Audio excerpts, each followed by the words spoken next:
আলজেরিয়ার বিপক্ষে মাঠে নামার আগে ফাঁস হলো আর্জেন্টিনার একাদশ অনুশীলনে 4 বিশেষ খেলোয়াড়কে নিয়ে ছক কষছেন কোচ লিওনেল স্কালোনি। মাঝ মাঠে তারাই হবে আর্জেন্টাইন বসের মূল ভরসা, যেখানে আবার রয়েছে বাড়তি চমক। গত বিশ্বকাপ জেতানো তারকাদের সাথে জায়গা হয়েছে উঠতি তরুণেরও।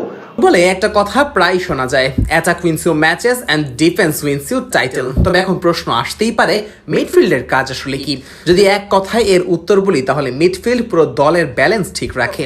যে কোনো দলের প্রাণ মধ্য মাঠের এসব খেলোয়াড়েরা, আর এই মিডফিল্ডে প্রতিপক্ষকে কাবু করতে পারলেই ম্যাচ অনেকটাই হাতের মুঠোয় আনা সম্ভব। আর এটাই যেন আর্জেন্টাইন কোচ লিওনেল স্কালোনির সাফল্যের গোপন রহস্য। এই মাঝ মাঠের লড়াইয়ে প্রতিপক্ষকে কাবু করেই কাতার বিশ্বকাপ নিজেদের নামে করেছিল আলবিসেলেস্তেরা।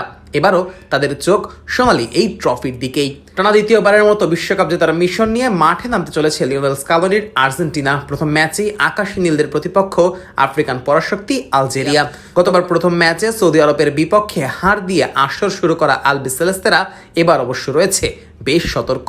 প্রথম ম্যাচ থেকেই জয় নিয়ে মাঠ ছাড়তে চায় টিম ম্যানেজমেন্ট। তাই তো একাদশ বাছাই থেকে শুরু করে গেম প্ল্যান সাজানোতেই বেশি মনোনিবেশ করছেন স্কালোনি।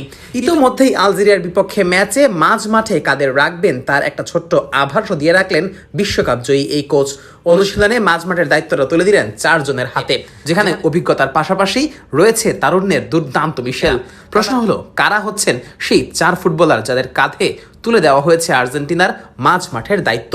আর্জেন্টাইন সাংবাদিক গাস্তন এদুলের তথ্য অনুযায়ী আলজেরিয়ার বিপক্ষে মাঝ মাঠে স্কালোনির প্রথম পছন্দ রদ্রিগো দি পল, এনজো ফার্নান্দেজ, অ্যালেক্সিস ম্যাকঅ্যালিস্টার এবং থিয়াগো আলমাদা। এই 4 জনের প্রত্যেকের ভূমিকাও অবশ্য আলাদা। ডি পল থাকবেন পুরো দলের ইঞ্জিন হিসেবে, প্রতিপক্ষের কাছ থেকে বল কেড়ে নেওয়া, প্রেসিং, সতীর্থের জন্য জায়গা তৈরি করা, সবখানেই তার উপস্থিতি থাকবে বেশ। এনজো ফার্নান্দেজের কাঁধে থাকবে খেলার গতি নিয়ন্ত্রণের দায়িত্ব। কখন আক্রমণে যেতে হবে, কখন বল ধরে রেখে ম্যাচের ছন্দ বদলাতে হবে, সেই সিদ্ধান্তগুলো আসবে মূলত তার পা থেকেই। অন্যদিকে অ্যালেক্সিস ম্যাকঅ্যালিস্টার গত বিশ্বকাপেই নিজেকে প্রমাণ করেছেন বিগ গেম প্লেয়ার হিসেবে। আক্রমণ ভাগের সঙ্গে মাঝ মাঠের সংযোগ তৈরি করার গুরু দায়িত্বটা স্কালোনি তুলে দেবেন ম্যাকঅ্যালিস্টারের হাতেই। তবে এই পরিকল্পনায় থিয়াগো আলমাদার অন্তর্ভুক্তি চমকে দিতে পারে অনেককেই। বিশ্বকাপ জয়ী দলের সদস্য হলেও কাতারে আলমাদাকে খুব একটা ব্যবহার করেননি স্কালোনি, কিন্তু সাম্প্রতিক সময়ে কোচের আস্থা ঠিকই ফিরে পেয়েছেন এই তরুণ তারকা। সে কারণেই তো তাকে মাঝ মাঠে খেলানোর মতো সাহসী সিদ্ধান্ত নেওয়ার পরিকল্পনা করছেন স্কালোনি। অবশ্য স্কালোনিকে যারা চেনেন তারা জানেন শেষ মুহূর্তে প্রতিপক্ষকে চমকে দেওয়া তার পুরনো অভ্যাস। তাই আনুষ্ঠানিক একাদশ ঘোষণার আগ পর্যন্ত শতভাগ নিশ্চিত হওয়ার সুযোগ নেই। তবে অনুশীলনে যা দেখা গেছে এবং আর্জেন্টিনার বিশ্বস্ত সাংবাদিকের তথ্য যদি শেষ পর্যন্ত সত্যি হয়, তাহলে আলজেরিয়ার বিপক্ষে নতুন রূপেই দেখা যেতে পারে বর্তমান বিশ্ব চ্যাম্পিয়নদের।